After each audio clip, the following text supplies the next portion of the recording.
कहानी सजा। कल अमृता का फ़ोन आया था। पापा ने कहा तो लगा मानो उनके सूखे चेहरे पर अचानक थोड़ा सा गुलाल लग गया हो। माँ का नाम लेते हुए उनका चेहरा रक्ताभ हो उठा था। कितनी सहजता से पूजा को पापा के चेहरे पर माँ के लिए स्नेह दृष्टिगोचर हो गया था। चकित हो गई पूजा, क्योंकि माँ और पापा के स्नेह इतनी स्पष्टता से नजर आते हैं, बिल्कुल एक से, कोई अंतर नहीं है भावों में। रात के 2 बज रहे थे। ट्रेन अपेक्षाकृत अधिक रफ्तार से दौड़ रही थी। दोपहर को जब पूजा स्टेशन पहुंची तो पता चला कि ट्रेन 2 घंटे देरी से चल रही है। पूजा को कुड़कुड़ाहट सी होने लगी। पापा से मिलने में 2 घंटे और विलंब होने जा रहा था, परंतु फिलहाल जो ट्रेन की रफ्तार थी उससे तो यही आभास हो रहा था कि ट्रेन निश्चित समय पर पहुंच जाएगी। वैसे तो पूजा को ट्रेन में सदैव जल्दी नींद आ जाती है, परंतु आज प्रयास के बावजूद भी नींद आंखों से कोसों दूर भटक रही थी, कदाचित पापा के ही इर्द गिर्द। अब पापा के दर्शन के बगैर नींद आने की कोई संभावना भी नहीं थी। यदि पापा के सामीप्य में पूजा को सुख मिला तो जीवन में सहजता आ जाएगी, अन्यथा क्या माँ की तरह सदैव एक दुखी जीवन जीने को बाध्य नहीं होना पड़ेगा उसे। आकांक्षा के अनुरूप कुछ मिल न पाने की व्यथा मानव मन को तोड़ती तो है ही। यदि मानव में आत्मविश्वास की किंचित भी कमी हो जाए तो हृदय पर एक ऐसी सख्त गांठ पड़ जाती है जिसे खोलते खोलते आदमी स्वयं टूटने लगता है। इस वक्त पूजा की आकांक्षाएं तो आकाश को छूने जैसी उत्साहित हैं। वो खुश है, बेहद खुश, क्योंकि आखिरकार उसने माँ को मना ही लिया। बस एक बार वो पापा के पास जाना चाहती थी, उनके साथ रहना चाहती थी, देखना चाहती थी कि कैसे हैं पापा, जिनके विरह में उसने सदैव माँ की आंखों को लबालब देखा था। माँ के होठों से पापा के लिए कभी स्नेह के बोल तो नहीं सुने थे पूजा ने, पर आंखों का गीलापन निश्चित ही पापा के प्रति उनके स्नेह को प्रतिबिंबित करता था। बचपन से पापा के सामीप्य के लिए ललकता रहा था पूजा का मन। किसी भी बच्चे को पापा के आलिंगन में देखते ही उसके बाल मन में कई प्रश्न बुलबुलाया करते थे। जवाब में कभी तो माँ की भ्रुकुटियाँ तन जाती, तो कभी वो 2 बूंद अश्क आंखों से गिर पड़ते। माँ ने पूजा के प्रश्नों को टालकर उसे बहलाना फुसलाना बड़ी कुशलता से सीख लिया था, और पूजा के बाल मन ने भी पापा के वात्सल्य सुख के लिए अपनी स्वाभाविक ललक को अपने ही अंतर में समेटना सीख लिया था। पर पूजा के युवावस्था में कदम रखते ही माँ के साथ उसके अंतरंग संबंधों में गहनता आ गई। माँ अब सिर्फ माँ नहीं बल्कि उसकी एक सखी भी बन गई। दोनों की अंतरंगता ने बातों के आदान प्रदान में उन्मुक्तता ला दी थी, और कई बातें तो सालों से हृदय में दबी पड़ी थी, वो बंधन मुक्त हो बाहर निकलने लगी। फलस्वरूप दोनों के स्नेह में शांति की ऐसी बयार बहने लगी कि घर का हर कोना माँ बेटी की खिलखिलाहट से गौरवान्वित होने लगा था। पूजा को जब पहली बार एक युवक ने छेड़ा था तो माँ से उस घटना का जिक्र करते करते वह लाल हो उठी थी, और माँ ने उसे अंक में भर लिया था। बेटी, अब तुम जवान हो गई हो, अब तो ऐसी छुटपुट घटनाएं तुम्हारे साथ होती ही रहेंगी। इसे ज़्यादा गंभीरता से नहीं लेना चाहिए। जब तक कोई बड़ी बात न हो जाए तब तक बेवजह आक्रोश में आकर कोई भी प्रतिक्रिया नहीं करनी चाहिए। यह सुनकर खिलखिलाकर हंस दी थी पूजा। छी माँ, कैसी बातें कर रही हो? अरे इसमें छी की क्या बात है? एक युवा खूबसूरत लड़की को देखकर मनचले लड़कों की कुछ कह देने की आदत तो आम है। माँ मुस्कुराती हुई बोली थी। उसे रोज पहली बार माँ की आंखों में मुस्कान नजर आई थी। पूजा को माँ भी तो खूबसूरत है, बेहद खूबसूरत। जब हंसती है तो गालों पर गड्ढे पड़ जाते हैं, जो माँ के मासूमियत भरे सौंदर्य को दुगना कर जाते हैं। तुम्हारे जीवन में भी ऐसा अनुभव आया होगा ना माँ? जवाब में मुस्कुराकर रह गई थी अमृता। प्लीज़ माँ, कुछ बताओ ना। क्या बताऊँ?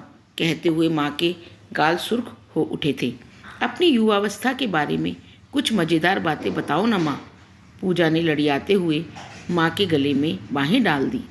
वैसे तो ढेर सारी घटनाएं घटी थी, पर एक घटना जो मेरी ज़िंदगी का अहम हिस्सा बन गई वही बताती हूँ। एक रईस पिता का आवारा लड़का कॉलेज में मेरे साथ पढ़ता था। मेरे गालों पर पड़ने वाले गड्ढों को देखकर उसने मेरा नाम शर्मिला टैगोर रख दिया था। हर बार वो मुझे इसी नाम से चिढ़ाया करता था। मैं यही कोशिश करती कि उसकी बातों को ध्यान न दूं, लेकिन वो था कि बुरी तरह से मेरे पीछे पड़ गया था। एक दिन जब मैं प्रैक्टिकल के बाद कॉलेज से निकली तो पता चला कि बसों की हड़ताल शुरू हो गई है, लिहाजा पैदल ही निकल पड़ी। उस रोज़ उस लड़के को अच्छा अवसर मिल गया। वो अपने स्कूटर से मेरे पीछे आने लगा। मैं उसके दुस्साहस पर दंग थी और भयभीत भी थी। ओ मेरे सपनों की रानी, कब आएगी तू, गुनगुनाते हुए कभी मेरे आगे चला जाता तो कभी मेरे पीछे जाता और मैं रुआंसी हो उठी। तभी एक आकर्षक नौजवान स्कूटर सहित मेरे सामने आ खड़ा हुआ और आदेशात्मक लहजे में उसने मुझसे स्कूटर पर बैठने को कहा। मैं उस लड़के से इतनी परेशान थी कि बगैर किसी आनाकानी के उसके स्कूटर पर बैठ गई। उसने मेरा पता पूछा और मुझे घर पहुंचा दिया। क्या फिर कभी तुम उससे मिली थी माँ? हाँ, कई बार। उस घटना के बाद वो मेरा सबसे करीबी मित्र बन गया था। हम लगभग रोज़ मिलते थे। क्या तुम्हें उनसे प्यार हो गया था माँ? हाँ, सच, उछलते हुए पूजा ने पूछा। फिर क्या हुआ? शादी? माँ खिलखिलाकर हंसती हुई बोली। वो तुम्हारे पापा ही तो थे। माँ की हंसी उस रोज़ थम ही नहीं रही थी। जब पापा से जुड़ी बातें माँ को इतना सुख देती हैं तो पापा के साथ ने उन्हें कितना सुख दिया होगा, यह पूजा सोचा करती थी। माँ की पलकों में सालों से जो गीलापन देखती आई थी पूजा, उसका कारण जाने क्या था, पापा का बिछो या उससे अधिक कुछ और। पूजा सब कुछ जान लेना चाहती थी। सच्चाई जानने के उद्देश्य से वह बार बार माँ से पापा का विषय छेड़ देती। माँ ने भी सालों तक पूजा के आगे कभी अपने मन की परतों को उधेड़ा नहीं था, पर अब वो भी जैसे पूजा को अपनी भावनाओं की सहभागी बनाकर अपूर्व सुख पा रही थी। माँ ने पूजा को सब कुछ बताया। पापा की नौकरी, पूजा का जन्म, मुंबई की एक चाल में उनके द्वारा बिताए गए दिन, पापा का फ्लैट खरीदना, यही सब कुछ माँ की बातचीत का विषय हुआ करता था। लेकिन ये सारे वार्तालाप माँ पापा के उस अलगाव के कारण को बेपर्दा नहीं कर पाए थे। अंततः पूजा को एक रोज़ बड़े साहस के साथ माँ से पूछना ही पड़ा था। माँ, मैं कई बार सोचती हूँ आप और पापा अलग क्यों हो गए। पूछते ही धक्का सा लगा माँ को, जैसे उन्होंने कभी यह सोचा ही नहीं था कि पूजा उनसे यह प्रश्न करेगी। कुछ देर वो चुपचाप पूजा के चेहरे को निहारती रही, फिर धीरे से उठकर पूरे कमरे में चहलकदमी करते हुए बोली, मैं काफ़ी दिनों से तुम्हारे इस प्रश्न की प्रतीक्षा कर ही रही थी, पर विश्वास नहीं था कि तुम इतनी जल्दी पूछोगी बेटी। तुम्हारे पापा और मेरे अलग होने के कारण के बारे में मैंने कभी किसी से कोई बातचीत नहीं की। इसकी एक बहुत बड़ी वजह यह थी कि मैं किसी को भी अपने इस दर्द का सहभागी बनाने की इच्छुक ही नहीं थी। मैं अपना दर्द सिर्फ तुमसे बांटना चाहती थी, सिर्फ तुमसे। तुम छोटी थी इसलिए तुमसे कभी कोई चर्चा नहीं की, लेकिन अब तुम्हें अपनी व्यथा बता सकती हूँ। कहते कहते रुक गई माँ। गालों तक फैल गए आंसुओं को उन्होंने अपने आंचल से पोंछ लिया और बोली, बेटी, तुम्हारे पापा से विवाह मैंने अपनी मर्जी से किया था। अपने घर वालों के विरोध के बावजूद मैंने विवाह किया, तो सिर्फ इसलिए कि तुम्हारे पापा पर अटूट विश्वास और प्यार था मुझे। उनके साथ जीवन बिताना ही मेरे लिए संसार की सबसे बड़ी उपलब्धि बन गई थी। शादी के बाद तो मैं उनके प्रति बेहद कंजूस भी हो गई थी। मैं अपने घर को अपने हाथों से सजाना चाहती थी। नौकरी नहीं की, क्योंकि यदि नौकरी करती तो एक नौकरानी रखनी पड़ती। लेकिन मैं अपनी गृहस्थी में अपने अलावा किसी और को शामिल नहीं करना चाहती थी। कोई और स्त्री तुम्हारे पापा के कपड़े धोए, उन्हें इस्त्री करे, यह मुझे बिल्कुल मंजूर नहीं था। मैं स्वार्थी प्रवृत्ति की कभी नहीं रही बेटी, लेकिन तुम्हारे पापा के मामले में कोई समझौता नहीं कर पाती थी। मैं उनके प्यार को पूर्ण रूपेण पा लेना चाहती थी। यही कारण था कि मैं उन्हें किसी के साथ बांटना नहीं चाहती थी। लेकिन मैं हार गई थी पूजा, जब मुझे पता चला कि तुम्हारे पापा की ज़िंदगी में कोई और औरत। माँ बिलख पड़ी। पूजा ने उन्हें थाम लिया, ढाढ़स बंधाया। कुछ देर चुप रहने के बाद माँ पुनः बोली, तुम्हारे पापा उस दूसरी औरत से भी शादी करना चाहते थे। उन्होंने मुझे बताया था कि वो उसे छोड़ नहीं सकते क्योंकि वह स्त्री गर्भवती थी। क्या? चौंक गई पूजा। हाँ, उनका कहना था कि वो धर्म परिवर्तन कर मुस्लिम बन जाएंगे ताकि 2 पत्नियों को जायज़ तरीके से रख सकें। पूजा चकित सी ताकती रह गई माँ को। पापा ऐसे? छी! वो तड़प उठी। लेकिन मैंने उन्हें धर्म परिवर्तन का अवसर नहीं दिया और उनसे उसी दिन उसी पल से अलग हो गई। कानूनी तौर पर भी तलाक से ज़्यादा वक्त नहीं लगा, इसलिए शायद वो बड़ी आसानी से उस दूसरी औरत के पति बन गए। जानती हो पूजा, तुम्हारे पापा बेहद आकर्षक तो हैं ही, बेहद बुद्धिमान और संवेदनशील इंसान भी हैं। उनके प्रति लड़कियों के झुकाव को मैंने पहले भी कई बार महसूस किया था, लेकिन उन्होंने सदैव मेरे ही प्यार का दम भरा। कितने खोखले सिद्ध हो गए वो सारे वायदे। माँ, फिर कभी पापा से मिलने की इच्छा नहीं हुई? हुई थी, अब भी होती है, क्योंकि मैंने उन्हें सदैव प्यार किया है। लेकिन क्या फ़ायदा? अब न तो उन पर मेरा कोई अधिकार है, न कोई हक, न उनके घर पर। वो अब किसी और के हैं। पूजा को माँ की आंतरिक व्यथा का पूर्ण पता होने के बाद भी न जाने क्यों पापा से मिलने की इच्छा हो गई। माँ से तो पापा का कानूनन विच्छेद हो चुका था, पर पिता पुत्री के रक्त संबंध को नकारा जाए, ऐसा कोई कानून कहाँ। माँ, पापा ने कभी मुझसे मिलने का प्रयास नहीं किया। नहीं, अदालत में उन्होंने कह दिया था कि वो स्वेच्छा से बच्ची को माँ के सुपुर्द कर रहे हैं। वो बच्ची की माँ की इच्छा के बगैर कभी बच्ची से मिलने का प्रयास भी नहीं करेंगे। लेकिन तुम्हारे पापा आज भी तुम्हारे बारे में जानने के लिए मुझे फ़ोन करते हैं। पूजा अपने पिता, नई माँ और भाई बहनों से मिल लेना चाहती थी, पर जब उसने पहली बार पापा से मिलने की इच्छा व्यक्त की तो माँ जैसे तहस नहस हो गई थी। दर्द और क्रोध का मिला जुला भाव उनके कोमल चेहरे को विभत्स बना रहा था। मेरा अपमान क्या तेरा अपमान नहीं है पूजा? आज तूने वही कह दिया जिसका मुझे सदैव भय लगा रहता था। पूजा सहम सी गई थी, लेकिन मन ही मन अपने निर्णय पर अटल भी थी कि वो पापा से मिलकर ही दम लेगी। और अंततः उसने समझा दिया माँ को कि पापा से मिले बगैर सही मायने में वो माँ के दर्द की साझीदार नहीं बन सकती। बेमन से ही सही, पर पूजा के निर्णय के आगे माँ को झुकना पड़ा। शायद उन्हें यह शंका हो आई थी कि बार बार युवा बेटी का विरोध करने से वह विद्रोही ना हो जाए। माँ ने स्वीकृति दिल से भले न दी हो, लेकिन पूजा को अपनी जीत पर अपार हर्ष था, और उसका ये हर्ष ही वह कारण था जो नींद को भी पूजा पर हावी नहीं होने दे रहा था। थरथराते कदमों से पूजा ने जन्मस्थली मुंबई के स्टेशन पर पैर रखा और अपने को सहज दिखाने का प्रयास करते हुए अगल बगल ताकते हुए वो इस अनजान शहर के स्टेशन से निकलने का मार्ग तलाश ही रही थी कि किसी ने माथे पर हाथ फेरा। चौंक कर मुड़ी पूजा। भरी भरी आंखों से अपलक निहार रहा था कोई उसे।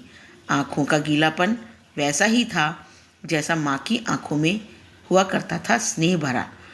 स्नेह भरे उन अश्कों में मुस्कुराहट और ममत्व दोनों का समावेश। कहीं यही पूजा होना उन्होंने पूछा, और हाँ, कहने के पूर्व ही उन्होंने पूजा को अंक में भर लिया। पूजा का मन भर आया और वह महसूस कर रही थी कि जिस हृदय से वो लगी हुई है वो उसका अपना ही हृदय हो। भर्राया हुआ हृदय, चित्कार कर रोने का आकांक्षी हृदय। आप पापा? पूजा ने पापा की आंखों में झांकते हुए पूछा तो उन्होंने पलकों को झपकाकर स्वीकृति दी और पूजा पुनः उनके आलिंगन में कैद हो गई। एक बार नहीं, कई बार पूजा ने पापा की छाती को चूम लिया, परंतु बचपन से आज तक जिस अभाव को उसने झेला था उसकी प्रतिपूर्ति पल भर में कहाँ संभव थी। दोनों की आंखों में बहते अविरल आंसुओं की धार ने जब हृदय की व्यथा को किंचित कम कर दिया तो थोड़ी सी राहत हुई। पापा ने पूजा का सामान उठा लिया और कर्तव्य विमूढ़ सी पूजा सोचने लगी कि सच कहा करती थी माँ, पापा आकर्षक व्यक्तित्व के स्वामी थे। चलो बेटी, कितने सालों के बाद अपने के पापा के पास आई हो। लेकिन पापा, आपको कैसे पता चला कि मैं आ रही हूँ? चकित सी पूजा ने पापा के हाथों में हाथ डालते हुए पूछा। कल अमृता का फ़ोन आया था, पापा ने कहा तो लगा मानो उनके सूखे चेहरे पर अचानक थोड़ा सा गुलाल लग गया हो। माँ का नाम लेते हुए उनका चेहरा रक्ताब हो उठा था। कितनी सहजता से पूजा को पापा के चेहरे पर माँ के लिए स्नेह दृष्टिगोचर हो गया था। चकित हो गई पूजा, क्योंकि माँ और पापा के स्नेह इतनी स्पष्टता से नजर आते हैं, बिल्कुल एक से, कोई अंतर नहीं भावों में। माँ क्या कह रही थी? कुछ खास नहीं। बड़े प्यार भरे अंदाज में मुस्कुराते हुए पापा बोले, बस तुम्हारे आने की सूचना दी।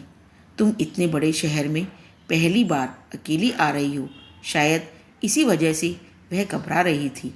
और सचमुच यह डरने की बात ही तो है। तुम्हारे आने की सूचना से मैं बेहद खुश था, लेकिन फिर भी लगा कि तुम्हें यहाँ अकेली भेजने का निर्णय लेकर अमृता ने अच्छा नहीं किया। मान लो मैं घर पर ना होता तो? सामान टैक्सी में रखते हुए पापा ने पूछा था। तो क्या, छोटी माँ तो रहती? अनायास ही भूल गई पूजा, बगैर कुछ सोचे समझे, और पापा का चेहरा मासूमियत से भर गया। तत्काल ही अपनी गलती का एहसास हो गया पूजा को। लगा जैसे पापा में थोड़ी सी शर्मिंदगी आ गई है। कदाचित युवा बेटी के सामने अपनी दूसरी पत्नी के संबंध में जिक्र करने से उन्हें झिझक हो रही थी। विषय बदलने के उद्देश्य से वह फिर पूछ बैठी, पापा, आपने मुझे पहचाना कैसे? मैंने भी अमृता से यही पूछा था कि अपनी बेटी को कैसे पहचानूंगा, और अमृता ने बताया कि तुमने लाल रंग का सलवार कुर्ता पहना है जिस पर पीले फूल हैं, तुम्हारे दुपट्टे का रंग पीला है, तुम्हारे हाथ में सफ़ेद पर्स और भूरे रंग का एयर बैग होगा। बस पहचान लिया। पापा का घर आ गया। 4 मंजिली बिल्डिंग में पापा का फ्लैट दूसरी मंजिल पर था, छोटा सा। यही तो वह फ्लैट है जिसका जिक्र करते हुए माँ की आंखों से अपेक्षाकृत 2-4 बूंदें अश्क आ ही जाया करते थे। इसी फ्लैट में पूजा ने जन्म लिया था। फिर भी कितनी अपरिचित लग रही थी यह जगह। पापा सामान सामने के कमरे में रखकर अंदर चले गए। पूजा ने पूरे घर का चक्कर लगा लिया, पर कोई और नज़र नहीं आया। पास के कमरे में भी किसी महिला या बच्चे के कपड़े नहीं दिखे। सिर्फ बिस्तर पर पापा के बेतरतीबी से फैले कपड़े थे। दीवार पर माँ की एक तस्वीर लगी थी। छोटी माँ की कोई तस्वीर कहीं नज़र नहीं आ रही थी। न ऐसी कोई वस्तु जिससे आभास हो कि पापा के अलावा भी कोई और यहाँ रहता है। तो क्या छोटी माँ भी छोड़ गई पापा को? ढेर सारे प्रश्न कुल बुलाने लगे पूजा के मन में। पूजा, चलो बेटी, हाथ मुंह धो लो, फिर नाश्ता करेंगे, और फिर ढेर सारी बातें भी तो करनी है तुमसे। नहाना धोना बाद में होता रहेगा, ठीक है ना? उल्लासित स्वर में पापा ने कहा तो पूजा पापा की आंखों को निहारती रह गई, जहाँ वैसे ही अश्क मुस्कुरा रहे थे जैसे माँ की आंखों में मुस्कुराया करते थे। पापा, आप यहाँ अकेले? हाँ, अभी तो अकेला हूँ, पर थोड़ी देर बाद एक बूढ़ी अम्मा आएगी, मेरे लिए खाना बनाएगी, मेरे कपड़े साफ करेगी और फिर चली जाएगी। पापा, छोटी माँ, नाश्ता कर लो बेटा, फिर इत्मीनान से बातें करेंगे। नहीं पापा, बताइए मुझे। छोटी माँ, पूजा, तुम्हारी सिर्फ एक ही माँ है, अमृता। ऐसे कैसे हो सकता है पापा? माँ ने मुझे सब कुछ बताया है। क्या माँ ने जो कुछ कहा वो गलत था? नहीं बेटा, वो सब सत्य था, पर जिसे तुम अपनी छोटी माँ का संबोधन दे रही हो वो तुम्हारी माँ बनने के पहले ही इस दुनिया से चली गई। एक सड़क दुर्घटना में उनका निधन हो गया। पापा, यह आप क्या कह रहे हैं? हाँ बेटी, यही सच है। जानती हो पूजा, वो तुम्हारी माँ बनना भी नहीं चाहती थी, लेकिन मेरी ही जिद थी।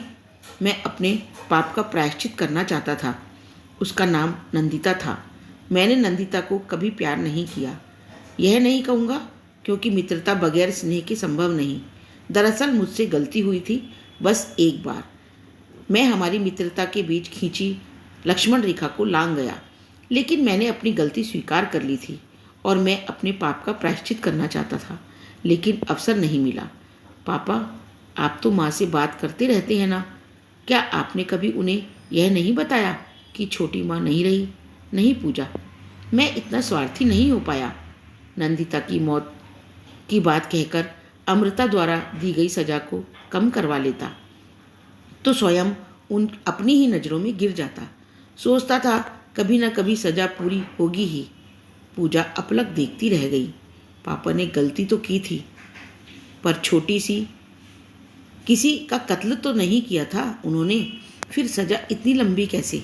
सालों साल अकेलेपन को भोगने की सजा आजीवन कारावास से कम तो नहीं। अच्छा हुआ जो वो आ गई, अन्यथा माँ पापा के बीच की दीवार कभी न गिरती। न माँ कभी कोई स्पष्टीकरण मांगती, न पापा कुछ कहते। पूजा उठ गई। पापा नाश्ता बाद में करेंगे, पहले माँ को फ़ोन पर सच्चाई बता दूँ। पूजा इतनी जल्दी भी क्या है बेटी, पहले नाश्ता तो कर लो। बहुत देर हो गई पापा, अब और देर नहीं। लेकिन पूजा, आपकी सज़ा खत्म हो गई है पापा। जानते हैं आज भी माँ वैसे ही आपको याद करती है। माँ ने भी तो सज़ा भुगती थी, पापा को ना समझ पाने की सज़ा। पर माँ के पास कम से कम पूजा स्वयं तो थी, लेकिन पापा उनके पास तो सिर्फ उनकी तन्हाइयाँ ही थी। पर अब सज़ा का अंत हो गया था, और अंत तो होना ही था। काली अंधेरी रात चाहे कितनी भी लंबी क्यों ना हो, सूरज के आने के बाद उसे समाप्त होना ही पड़ता है। पूजा माँ और पापा के लिए सूरज ही तो थी, सवेरे का सूरज। यदि यह कहानी आपको अच्छी लगी तो इसे लाइक, सब्सक्राइब और शेयर ज़रूर करें। धन्यवाद। और जो सब्सक्राइब करने के बाद वापस सब्सक्राइब हटा देते हैं, उनसे निवेदन है कृपया सब्सक्राइब न हटाएं। धन्यवाद।